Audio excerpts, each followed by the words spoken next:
Buddy Scout Crafter here again, another hot day in the city. I picked up a pair of WW1 Kraeuter Pliers, the big brothers to the 8-inch models we did a couple weeks ago. These are 11-inch, and I want to do them exactly like they came from the factory for the WW1 theater.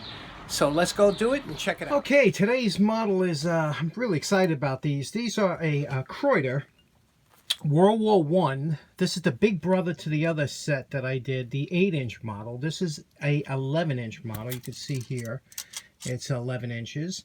And what's so interesting about this, these pliers, these again were fence cutting pliers designed by Kraeuter for the military. And these are a little bit more rare than the other ones. These you don't see too often. In fact, what I had to do to get these pliers, I bought a lot of pliers. There was like 8 of them in a lot. And the other ones were garbage. And I saw this was thrown in there. And I said, wow, this was worth the price that I think I paid like $25 for the lot. But the other ones were junk. But I wanted these so bad because I was trying to complete the set, you know, of having the 8-inch and the 11-inch WW1 military pliers. You can see here what it says. It says U.S., and, you know, the Kraeuter. I will go through all this, but Kraeuter & Co., Newark, New Jersey. Pat pending. Now, Pat pending, this was the one before the other. There was a second model made, and that one says 1918, so that was a later model. But this one here, very interesting model. You can see here the forging marks and whatnot. Now, because this is a more rare artifact, more or less, you know, I don't want to do one of my over-the-top restorations on this because I have respect for, you know, tools like this that do have some history to it and whatnot. I want to clean this up, get it back to what it would look like. It was given a plain steel finish is what it was issued with. So let's take it to the wire brush. We'll use the coarse one, this one, and get off. Looks like this thing might have been sitting really, I mean, it's in rough shape. So let's get it started and see what we can do.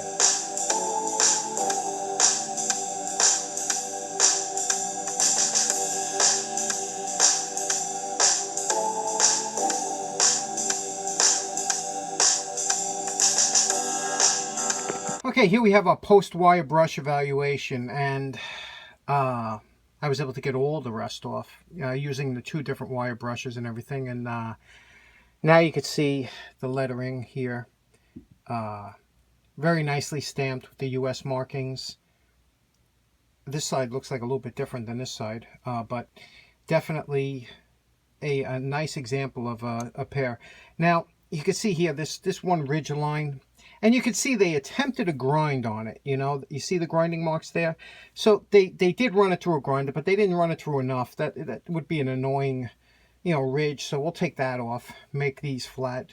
This side, they did a little bit of job.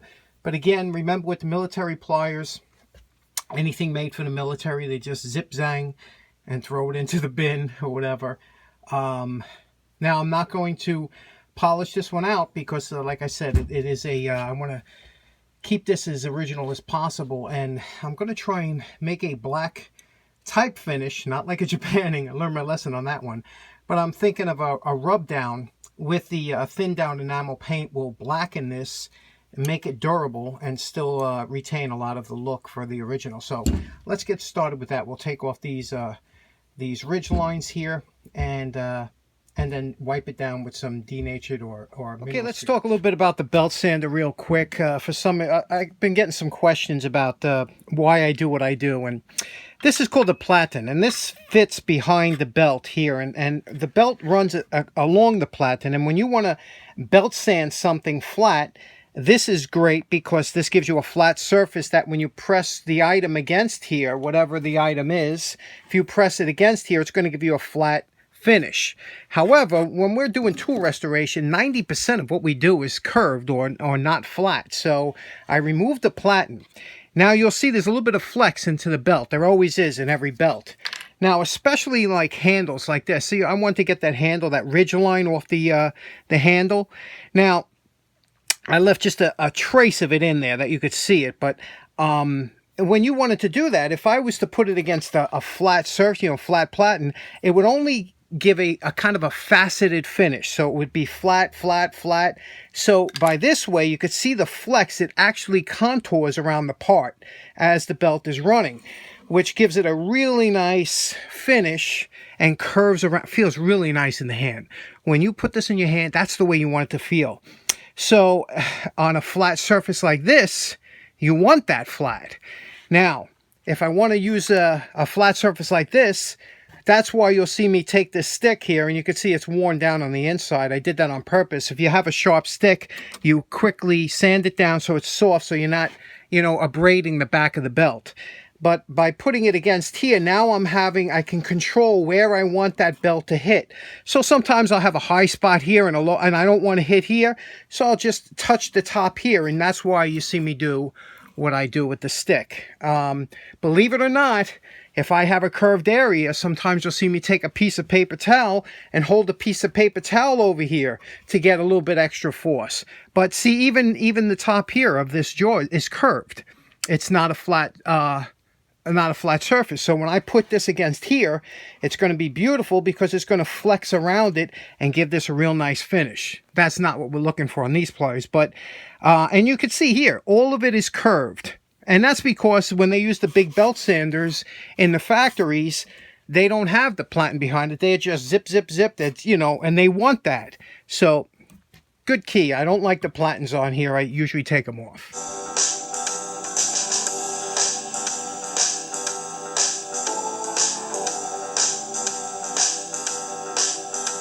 Before we do our final finishing, I want to do some testing on this. And, the last time I tested out the 8-inch model, the WW1 wire cutters, I always use I have some old wire hanger and I stip it in here and then I say, oh, okay, it works, Well, I had one of my viewers write in, he says, he said, wire hanger might be the same thickness, but by no means is it the same tensile strength. And I said, you're absolutely right.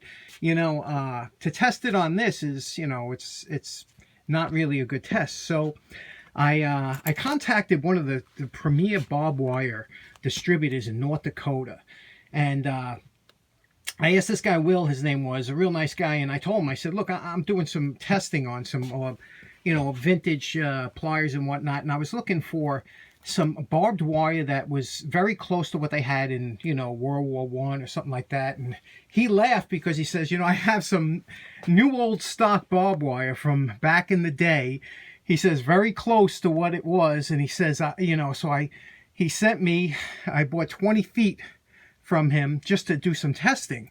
And let me tell you, this stuff is very stiff. And he said that because a lot of times these things would run for miles, as they do now, they had to be strong as far as tensile strength, but this is really stiff stuff. I mean, once you bend this out, and it's extremely sharp, as you know, as all barbed wire is. I mean, today we use a Constantine or razor wire, but back then this was the stuff they used. So let's give this a test and see how this does, how this performs. Now, if you look closely here, you'll see there's a little hole in the bottom of the pliers there. So I don't know what that's for, if that's for larger wire or whatnot, but we want to get it between the two. And if you notice again, the rivet being very close and the long handles gives you some leverage. So let's try it out here. I'm going to try and cut 2 pieces at once, so I got to get it in there, okay? And we'll try it out. Oh, look at that. Try it again. And, very easy. I'm shocked at how it's cutting through both pieces like that, as easy as it is. And, if the one piece falls into that little hole, you might have to slide it up a little bit. But so it does cut through the barbed wire, even though this tool is God knows how old. But you can see it does a real good job at cutting through this, especially if it's singled. But if you double it, it will cut through. So that just goes to show you that it did work for what it was intended. Now here we wipe the whole tool down with mineral spirits and then with Rust-Oleum enamel black, just to get the right consistency until it looks good. And of course, my favorite part, remember what it looked like before we started. Okay, we're calling this project finished, and I could not be happier with the way these came out. Now, especially if you're a purist to something, you will really appreciate this, because this is exactly the look that these pliers had when they came out of the factory for the World War I theater. And how I got this look, you could see here, how I got the exact blackening of this the pliers is what I did is I wiped it down with the Rust-Oleum and a little bit of mineral spirits to get it just to the right consistency where it'll wipe on and not be too black. And then it was just a little bit too shiny, so I put some Deft semi-gloss clear over it just to knock down the shine a little bit, and I was able to get the exact, this is exactly what they look like. And I'm really happy with the way it came out. The handles are really nice. It feels, it's so smooth. I just put a drop of Marble Mystery Oil because it has cleaning properties, but this is just, I mean, so smooth as far as opening and closing. It's beautiful. And this is the exact, the way it looked. Very happy with the way this came out. And this is the Kraeuter World War I, 1914 to 1918 issue wire cutters, fence cutting pliers. And thanks very much for tuning in. Hope you enjoyed the restoration. Take care and have a nice day.